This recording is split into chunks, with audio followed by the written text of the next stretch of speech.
Hey everybody, I wanted to introduce you to a fantastic plant in my garden, one that I absolutely love as a companion, as a support, as a living mulch, one that provides so much nutrition and fertility and just helps out everything else in my garden, one that I depend on regularly as a pollinator, as an attractor, as just a complete, well-rounded, balanced addition to any permaculture landscape. It is known as the cousin of the artichoke, and this beautiful specimen is known as the Cardoon.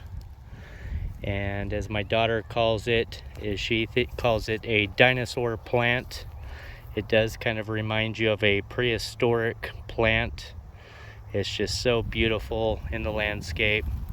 This particular plant is about 4 feet wide by about 3 feet long and about 2.5 feet tall. And just like its cousin, the artichoke, it makes really showy flowers in the spring, early summer, that are vibrant purple, almost has a resemblance to a sea anemone in the ocean. And all the bees just come and migrate and flock to it and drown themselves into the little tentacles of the purple flowers, going all the way down deep to get up all the goodies inside of the flower head. And it is just a fabulous plant to put around fruit trees and anything that you just want to have a companion, something that will help shade the ground. It does a phenomenal job shading the soil. And as I said, it's just a living mulch. It's so abundant in the greens. It has a really deep taproot that goes down deep to mine up minerals and nutrients, and it's really high in water content. So when you chop the leaves down and you put them onto the ground, it just does a phenomenal job of feeding and fertilizing anything nearby. And the leaves break down quick and they flush back out again. This is actually probably a composition of about 3 different plants growing together that have come up from root divisions. And so it will be one that you may want to manage from time to time. Every season or two I'll go through and I'll start dividing them up. And I do allow one section of flowers to remain and allow those to go to seed. I usually cut quite a few for the house and put them in vases inside the house, and the flowers themselves just last a really long time in a vase with water, and they're just a really unique looking flower. And so this is a plant that I would highly recommend for anybody in USDA growing zone 7 and up to grow. It can be grown as a perennial. If you're more temperate than zone 7, you could grow it as a chop and drop annual.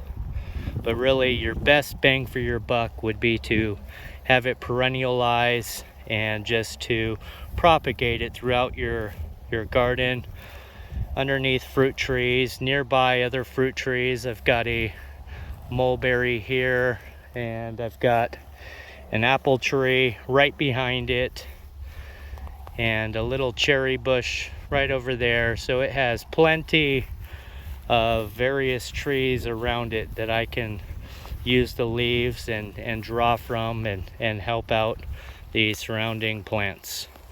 So I have a couple up in front of my house that have began to sprout up from seed, and I wanted to pull a few of those and bring you with me and show you how I go about pulling those up and potting them and propagating them out yet further around the garden. So hang tight. Okay, welcome back. I am out here on the north side of my house, and I have a small Cardoon here, just a baby that came up late last season, probably late summertime, started peeking up, and I just wanted to pull him up and get them potted and put them into the greenhouse before we get some really cold nights that may hurt them just a little bit. So I've got a gardening shovel here, and I'm going to begin to work my way around. I want to give plenty of room here for the roots.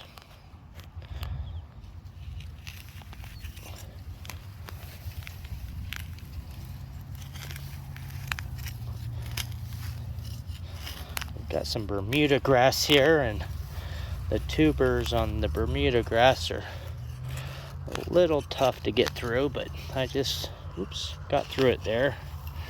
Okay, I've got him up, and I'm just gonna shake him out just a little bit, just to release some of that soil. And let me see, get rid of, and really don't have a ton of roots here. I've got the main taproot, as I showed you or mentioned earlier. They do have a nice taproot, and I do have a couple roots here, so I'll just want to cut off some of these leaves and help him out just a little bit. So I'm gonna take him over to my plant station, and I'll be right back with you. Okay, I've got him in the pot here. I trimmed up a few of the larger leaves. I just left the newest leaf onto the plant itself and put him into a nice half-gallon sized pot, and just make sure that you mark the name down, Cardoon, so you know what you have here. It's a pretty recognizable plant, but it's always best to label your plants. And so I just put him up to where he was previously in the soil level.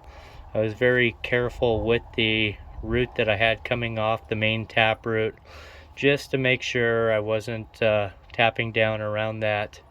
And so I'll go ahead and get him watered nice and tight here and put him into the greenhouse, and he will be a guaranteed success, and one that I can put out and propagate into the garden early next spring.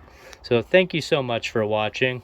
Really do hope you'll look into the Cardoon and its cousin, the Artichoke, and maybe incorporate those into your garden as a living mulch, as a pollinator attractor, as a living fertilizer, and just as a really neat, showy plant, prehistoric dinosaur plant, and you'll be happy you did.